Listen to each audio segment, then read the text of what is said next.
hail. Just pea-sized, but he knew the danger after years of working in the fields and having a furious late summer storm erupt over him. A muffled cry behind him made him spin around. The elderly man had come to a halt as he folded at the waist. The woman beside him had her arm around his shoulders as she leaned in to speak to him. Her body was tense, and she flinched when lightning danced across the sky overhead. Rushing to them, Joel said, "Let me help." The woman, bedraggled in the downpour, nodded, but the man waved him away, saying, "Give me a minute to catch my breath." Another onslaught of hail struck them. "We don't have a minute." Joel took the man's left arm and draped it over his shoulders, shifting his worn knapsack to his other side. Straightening the man, Joel remained bent because he was much taller than the gray-haired man who wore a soaked T-shirt with the words Amish country emblazoned on a bright red background. "Come on, let's go." "I can get there on my own," argued the old man. "I'm sure you can." Joel lowered his voice to a conspiratorial whisper, trying not to grunt with pain as each icy pellet battered his head and back. "But we need to get your wife out of the storm."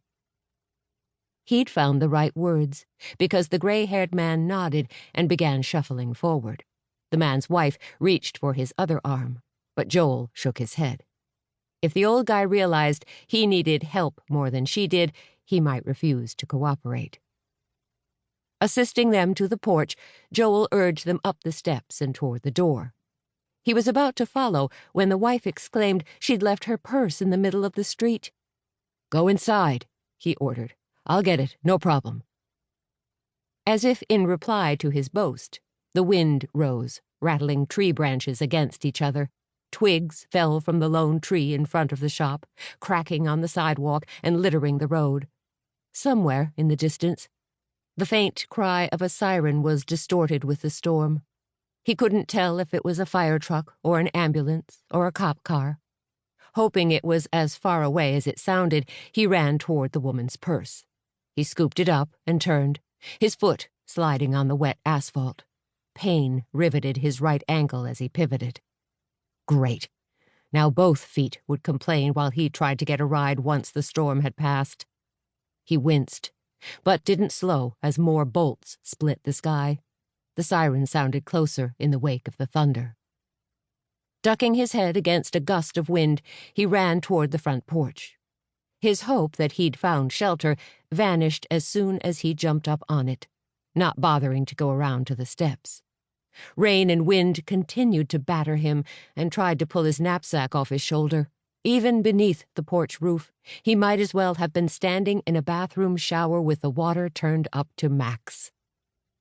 Someone gave him a shove forward, and he scrambled up the 4 stone steps to the door where the woman had called to him moments ago. He opened it, going in and edging aside to let the person behind him come in too. Seeing the crowd packed into the narrow spaces between tables covered with merchandise and racks of quilts in every possible shade was enough to make him almost turn around and head outside. He felt abruptly claustrophobic. With a half-smile at his own foolish reaction, he calmed his instinctive yearning to flee.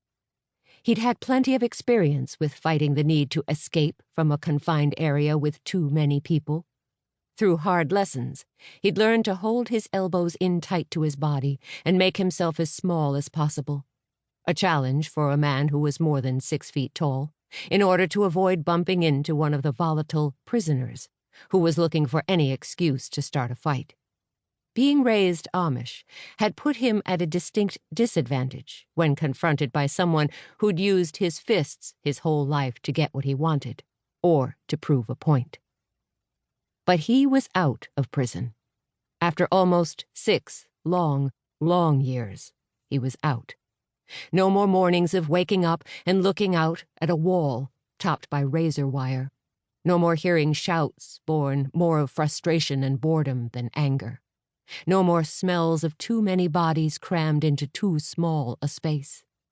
He was out, and he wasn't going back. No matter what, he wasn't going back.